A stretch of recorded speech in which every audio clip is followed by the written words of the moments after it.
नमस्कार दोस्तों, आज मैं आपके लिए कंप्यूटर से संबंधित एक महत्वपूर्ण टॉपिक लेके आया हूँ, जो रीट लेवल 2 में सूचना प्रौद्योगिकी से संबंधित है। इससे संबंधित महत्वपूर्ण प्रश्न लेके आया हूँ, देखिए इनका वीडियो। पहला प्रश्न है, अनुप्रयोग के आधार पर हम कंप्यूटर को कितने भागों में हम कंप्यूटर को 3 भागों में बांट सकते हैं, जिनमें पहला है एनालॉग कंप्यूटर, दूसरा है डिजिटल कंप्यूटर, तीसरा है हाइब्रिड कंप्यूटर। परीक्षा में प्रश्न आ सकता है कि इनमें से कौन सा एप्लीकेशन के आधार पर कंप्यूटर का प्रकार नहीं है। तो इसमें ये 3 तो हैं, एनालॉग कंप्यूटर, दूसरा डिजिटल कंप्यूटर और तीसरा है हाइब्रिड कंप्यूटर। ठीक है, अच्छा प्रश्न है, अनुप्रयोग के आधार पर कंप्यूटर का वर्गीकरण पूछा जा सकता है। अब अगला प्रश्न रहेगा अपना, आकार के आधार पर कंप्यूटर का वर्गीकरण। आकार के आधार पर कंप्यूटर का वर्गीकरण। तो आकार के आधार पर हम कंप्यूटर को 5 भागों में बांट सकते हैं। पहला है माइक्रो कंप्यूटर, दूसरा है मिनी कंप्यूटर, तीसरा है मेन फ्रेम कंप्यूटर, चौथा है सुपर कंप्यूटर। आकार के आधार पर हम कंप्यूटर को 4 भागों में बांट सकते हैं। पहला है माइक्रो कंप्यूटर, दूसरा मिनी कंप्यूटर, तीसरा मेन फ्रेम कंप्यूटर और चौथा है सुपर कंप्यूटर। ठीक है, चारों अच्छा तरीके से याद कर लेना। अच्छा प्रश्न है बच्चों, प्रश्न आता है कि जो सुपर कंप्यूटर है इसका प्रश्न,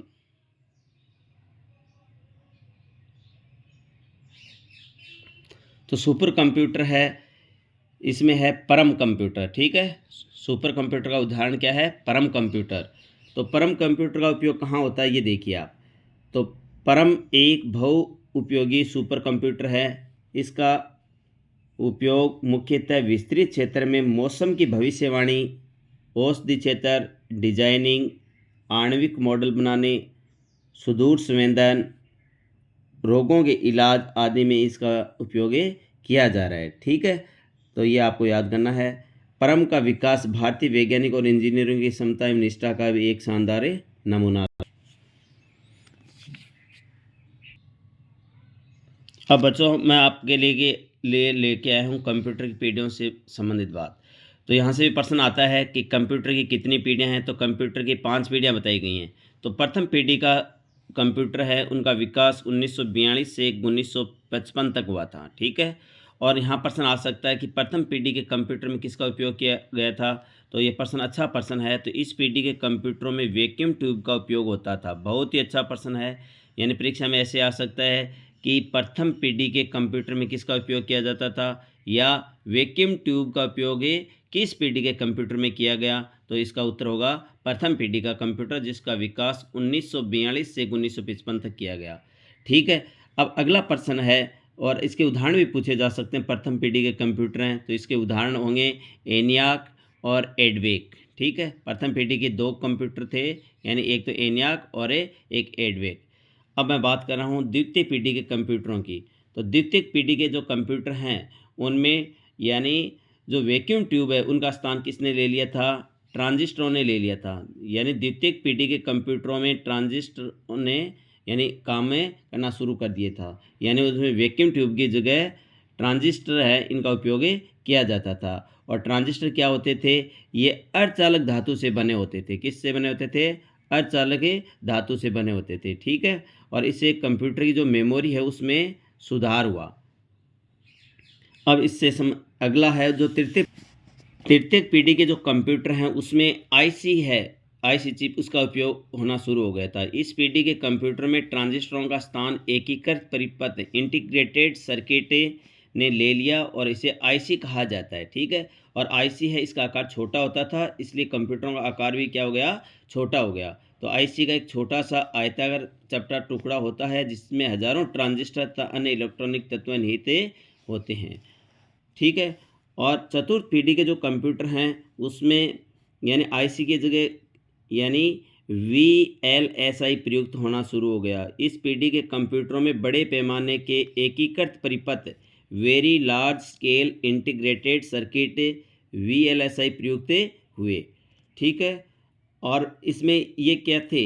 ये माइक्रोचिप होते थे, ठीक है। चतुर्थ पीढ़ी के जो कंप्यूटर इसमें यानी चिप होते थे, वो काम में लिए जाते थे। तो माइक्रोचिप काम में लिए जाते थे, इस कारण इस पीढ़ी के जो कंप्यूटर हैं इनको हमने क्या नाम दे दियागा, माइक्रो कंप्यूटर नाम दिया, ठीक है।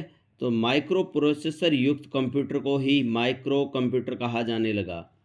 अब पंचम पीढ़ी के जो कंप्यूटर हैं जो आप वर्तमान में देख रहे हैं, वो पंचम पीढ़ी के कंप्यूटर हैं। तो ये अपने कंप्यूटर की पीढ़ियों से संबंधित हैं। तो यानी यहाँ से प्रश्न आ सकता है कि यानी वैक्यूम ट्यूब का उपयोग किस पीढ़ी में किया गया, तो प्रथम पीढ़ी में। और ट्रांजिस्टर का उपयोग किस पीढ़ी में किया गया, तो द्वितीयक पीढ़ी में। और इसमें जो चिप उसका प्रयोग किस पीढ़ी में किया गया, आईसी चिप का उपयोग तृतीयक पीढ़ी में किया गया। तो अच्छा प्रश्न है, यहाँ से प्रश्न आ सकता है। आपके लिए मैं कुछ महत्वपूर्ण बातें लेके आया हूँ, इसमें जो मैं ज़्यादा कुछ नहीं बता रहा हूँ आपको, केवल जो मोटी मोटी बातें हैं वही बता रहा हूँ। ये लिख लेंगे तो आपके 500 प्रश्न है वो सही हो जाएंगे। अगला प्रश्न है कंप्यूटर की मेमोरी से संबंधित है। अगला प्रश्न क्या है, कंप्यूटर की मेमोरी से संबंधित है। तो आप जानते हैं कि कंप्यूटर की जो मेमोरी होती है वो दो प्रकार की होती है। कितने प्रकार की होती हैं, दो प्रकार की होती है। एक तो होती है मुख्य मेमोरी और दूसरी होती है बाह्य मेमोरी। कंप्यूटर की मेमोरी कितने प्रकार की होती है, दो प्रकार की होती है। एक तो मुख्य मेमोरी और एक है बाह्य मेमोरी। अब जो मुख्य मेमोरी है इसकी बात हम कर लेते हैं। तो मुख्य मेमोरी है, इसको हम दो भागों में बांट सकते हैं। मुख्य मेमोरी को कितने भागों में बांट सकते हैं, दो भागों में बांट सकते हैं। एक तो होती है रैम और एक होती है रोम, ठीक है। अपने जो मोबाइल होता है उसमें भी एक रैम होती है, एक रोम होती है, ठीक है। तो जो रैम होती है जिसको बोलते हैं रैंडम एक्सेस मेमोरी, रैम को क्या कहा जाता है, रैंडम एक्सेस मेमोरी। और ये क्या होती है, अस्थायी मेमोरी होती है। रैम क्या होती है, अस्थायी मेमोरी होती है। और ये सबसे ज़्यादा प्रयोग में आने वाली मेमोरी है। कीबोर्ड अथवा अन्य किसी इनपुट डिवाइस से इनपुट किया गया डाटा प्रक्रिया से पहले होता है और सीपीयू द्वारा वहां से आवश्यकता अनुसार प्राप्त कर लिया जाता है। रैम में संग्रहित डाटा की एक्सेस किया जा सकता है तथा कभी भी पढ़ा एवं पुनः लिखा जा सकता है। तो रैम में संचित सूचनाओं को हम माइक्रो सेकेंड के 10वें हिस्से में पुनः प्राप्त कर सकते हैं। रैम में डाटा या प्रोग्राम अस्थायी रूप से संग्रहित रहते हैं। कंप्यूटर को बंद करने अथवा विद्युत आपूर्ति बंद हो जाने पर रैम में संग्रहित डाटा मिट जाता है, इसलिए रैम को अस्थायी या वोलेटाइल मेमोरी भी कहते हैं। यानी रैम में जो भी डाटा है अगर उसमें आप काम कर रहे हैं तो अगर बीच में विद्युत आपूर्ति बंद हो जाती है तो वो यानी नष्ट हो जाता है, इसलिए इसे अस्थायी मेमोरी भी कहते हैं। अब बात आती है स्थायी मेमोरी, यानी ये जो मुख्य मेमोरी इसकी द्वितीयक मेमोरी है तो इसको बोलते हैं रोम, रीड ओनली मेमोरी। इसको हम केवल पढ़ सकते हैं, ठीक है, इसमें कोई परिवर्तन नहीं कर सकते। और अगर विद्युत आपूर्ति बंद होती है या कंप्यूटर को हम बंद करते हैं तो इसमें ये नष्ट नहीं होती है, ठीक है। अब रोम के यहाँ पर मैं आपको भाग बता रहा हूँ कि रोम को हम प्रोम में बांट सकते हैं। इस मेमोरी में केवल एक ही बार लिखा जा सकता है किंतु बार बार इसको पढ़ा जा सकता है, यह है प्रोम। दूसरी है EPROM, erasable programmable read only memory. तो इस मेमोरी में आवश्यकता होने पर प्रोग्राम मिटाया जा सकता है और नया प्रोग्राम में डाला जा सकता है। इस मेमोरी को मिटाने के लिए पैरामैग्नेटिक किरणों का उपयोग किया जाता है। ये महत्वपूर्ण प्रश्न है, यानी ईप्रोम को मिटाने के लिए किसका उपयोग किया जाता है, पैरामैग्नेटिक विकिरणों का, ठीक है। अब एक है बच्चों रोम से संबंधित तीसरा भाग है इसका ईप्रोम।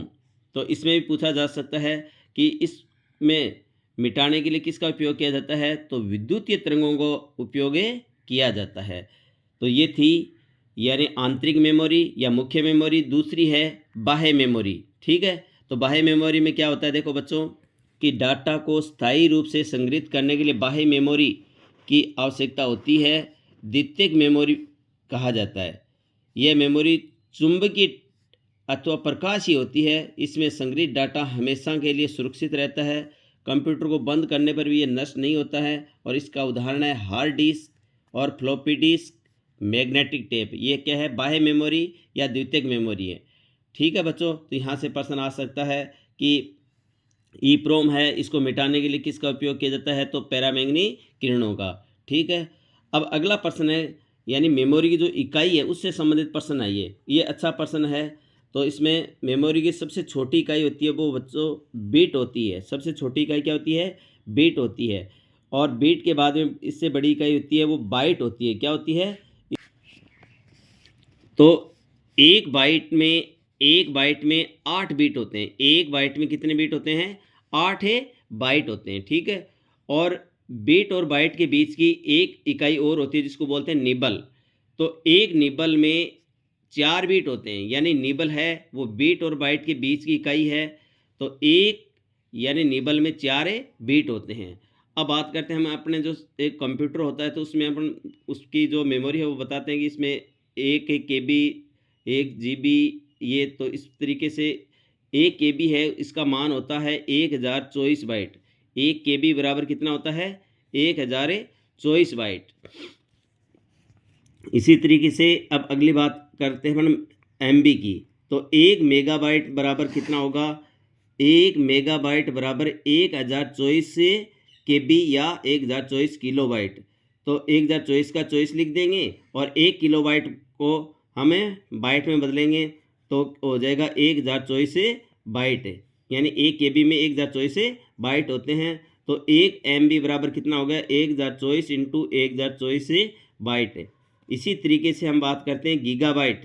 तो 1 गीगाबाइट बराबर कितना होगा? 1024 मेगाबाइट। 1024 मेगाबाइट। तो 1024 इंटू 1 मेगाबाइट बराबर कितना होता है? 1024 किलोबाइट होता है। तो 1024 इंटू 1024, तो 1 किलोबाइट बराबर कितना होता है? 1024 बाइट। इसी तरीके से आप टेराबाइट की भी बात देख लेते हैं। तो 1 टेराबाइट बराबर होता है 1024 गीगाबाइट। तो 1024 का 1024 इंटू 1 गीगाबाइट बराबर हो जाएगा 1024 मेगाबाइट। तो 1024 इंटू 1024, 1 मेगाबाइट बराबर होता है 1024 किलोबाइट। तो 1024 इंटू 1024, 1024, 1 किलोबाइट बराबर होता है 1024 बाइट। तो इस प्रकार ये अपने कंप्यूटर की मेमोरी से संबंधित बातें हैं। तो संख्या प्रणाली से संबंधित एक अलग वीडियो आपके लिए लेके आऊँगा कि इसमें जो बाइनरी संख्या है, दशमलव संख्या है, हेक्साडेसिमल संख्या है, ऑक्टल संख्या है, इन चारों को एक दूसरे में कैसे कन्वर्ट करते हैं। ठीक है। अब अगला प्रश्न रहेगा बच्चों। तो बच्चों कंप्यूटर की भाषा से संबंधित प्रश्न है। तो कंप्यूटर में 3 प्रकार की भाषाएं होती है। एक तो होती है निम्न स्तरीय भाषा या इसको बोलते हैं मशीनी भाषा। ठीक है। और दूसरा है संयोजन भाषा या असेंबली भाषा। पहली भाषा होगी मशीन भाषा, दूसरी होगी असेंबली भाषा और तीसरी होगी उच्च स्तरीय भाषा। ठीक है। तो इसमें कंप्यूटर है वो मशीनी भाषा में है, डाटा वो स्वीकार करता है। तो इसमें कई बार परीक्षा में प्रश्न आ सकता है कि कंप्यूटर वो किस भाषा में डाटा स्वीकार करता है। तो उसको अन्य भाषा में अगर कंप्यूटर को डाटा दिया जाता है तो वो मशीनी भाषा में कन्वर्ट करना पड़ता है। अब मैं उच्च स्तरीय भाषा की थोड़ी बात कर लेता हूँ। तो उच्च स्तरीय भाषाएं कौन कौन सी कई बार परीक्षा में आता है। तो उच्च स्तरीय भाषाएं वो मुख्यतः C है, C++ है, जावा है। ये आपको ध्यान रखना है। ठीक है। अब दूसरी भाषा में बदलने वाले जो भाषा संसाधक हैं या लैंग्वेज ट्रांसलेटर हैं, इनकी बात कर लेता हूँ। ठीक है। तो ये 3 हैं, ये आपको ध्यान रखने। कंपाइलर, इंटरप्रेटर और असेंबलर, ये क्या है? भाषा संसाधक, यानी एक भाषा को दूसरी भाषा में बदलने वाले।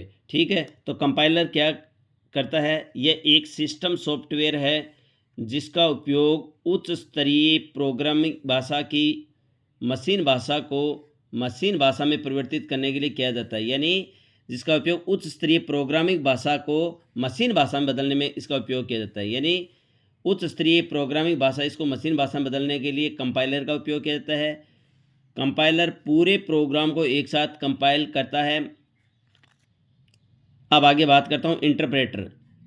वे भाषा प्रोसेसर जो उच्च स्तरीय प्रोग्रामिंग भाषा को पंक्ति दर पंक्ति मशीनी भाषा में परिवर्तित करते हैं, इंटरप्रेटर कहलाते हैं। तो कंपाइलर भी किस में बदलता है? मशीनी भाषा में। इंटरप्रेटर भी किस में बदलता है?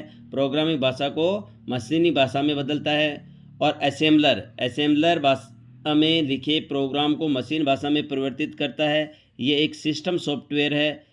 असेंबलर एक बार में एक पंक्ति को ही मशीन भाषा में परिवर्तित करता है। अब मैं आपके लिए 5 महत्वपूर्ण प्रश्न लेके आया हूँ। जो भी हमने अध्ययन किया उससे संबंधित 5 प्रश्न है। पहला है, कंप्यूटर में डाटा स्वीकार करने वाली युक्ति है। तो इसमें ऑप्शन है CPU, CU, इनपुट यूनिट और आउटपुट यूनिट। तो कंप्यूटर में डाटा स्वीकार करने वाली जो युक्ति होती है वो होती है इनपुट यूनिट होती है, इनपुट यूनिट होती है। ठीक है, कंप्यूटर में डाटा स्वीकार करने वाली युक्ति कौन सी है? Input unit. अब अगला प्रश्न है बच्चों, कंप्यूटर की किसी विशिष्ट भाषा में लिखे निर्देशों के समूह को कहते हैं। कंप्यूटर की किसी विशिष्ट भाषा में लिखे निर्देशों के समूह को क्या कहते हैं? ए में है इसमें प्रोग्राम, बे में है डाटा, से में है सूचनाएं और द में है उपरोक्त सभी। तो कंप्यूटर की विशिष्ट भाषा में लिखे निर्देशों के समूह को हम प्रोग्राम कहते हैं। क्या कहते हैं? प्रोग्राम कहते हैं। अगला प्रश्न है बच्चों, कंप्यूटर से जुड़े सभी प्रोग्राम भाग यानी कंप्यूटर से जुड़े सभी भौतिक भाग जिन्हें हम देख सकते हैं व छू सकते हैं क्या कहलाते हैं? तो कंप्यूटर के भौतिक भाग जिन्हें हम देख सकते हैं और छू सकते हैं वो क्या कहलाते हैं? सॉफ्टवेयर, हार्डवेयर, प्रोग्राम, उपरोक्त में से कोई नहीं। तो इसका उत्तर होगा बच्चों हार्डवेयर। यानी कंप्यूटर के वे भाग जिन्हें हम देख सकते हैं व छू सकते हैं हार्डवेयर कहलाते हैं। कंप्यूटर के वे भाग जिन्हें हम नए तो देख सकते हैं और नए छू सकते हैं वो कहलाते हैं सॉफ्टवेयर। 1 बाइट में होते हैं, 1 बाइट में होते हैं 4 बीट होते हैं या 8 बीट होते हैं या 16 बीट होते हैं या 32 बीट होते हैं। तो 1 बाइट बराबर कितना होगा? 8 बीट होगा। क्या होगा? 8 बीट होगा। और अगर ये प्रश्न ऐसे हो कि 1 निबल में होते हैं तो 1 निबल में कितने होते हैं? 4 बीट होते हैं। ठीक है। और अगर ये प्रश्न ऐसे होता कि 1 KB में होते हैं तो 1024 बाइट होते हैं। ठीक है। अब अगला प्रश्न है, पेट्रोल पंप पर तेल मापने के लिए प्रयुक्त कंप्यूटर होता है। तो पेट्रोल पंप पर तेल मापने के लिए कौन सा कंप्यूटर होता है? Digital computer, analogue computer, mainframe computer और सुपर कंप्यूटर। तो इसमें बच्चों द्रव्य चीज़ों को मापने के लिए कौन सा कंप्यूटर काम में लिया जाता है? इसमें लिया जाता है एनालॉग कंप्यूटर। कौन सा काम में लिया जाता है? Analogue computer. और अगर बच्चों यहाँ प्रश्न ऐसे आ जाए कि एप्लीकेशन के आधार पर या अनुप्रयोग के आधार पर निम्न में से कंप्यूटर का कौन सा प्रकार नहीं है?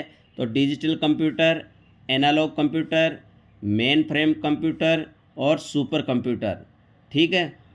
तो इसमें डिजिटल कंप्यूटर भी एप्लीकेशन के आधार पर भी है, एनालॉग भी है और यहाँ पर जैसे हाइब्रिड दे दिया जाता तो हाइब्रिड भी है, लेकिन सुपर कंप्यूटर है वो आकार के आधार पर कंप्यूटर का प्रकार है। ठीक है। तो digital computer, analogue computer, hybrid computer ये तीनों क्या हैं? ये एप्लीकेशन के आधार पर हैं। और सुपर कंप्यूटर है और मेन फ्रेम कंप्यूटर हैं, मिनी कंप्यूटर हैं, माइक्रो कंप्यूटर हैं, ये आकार के आधार पर कंप्यूटर का प्रकार है। आज का अपना वीडियो कैसा लगा? अगर वीडियो अच्छा लगा है तो चैनल को आप सब्सक्राइब, लाइक, शेयर ज़रूर करना। थैंक्स। अगला वीडियो मैं आपके लिए लेके आ रहा हूँ जल्दी ही। धन्यवाद।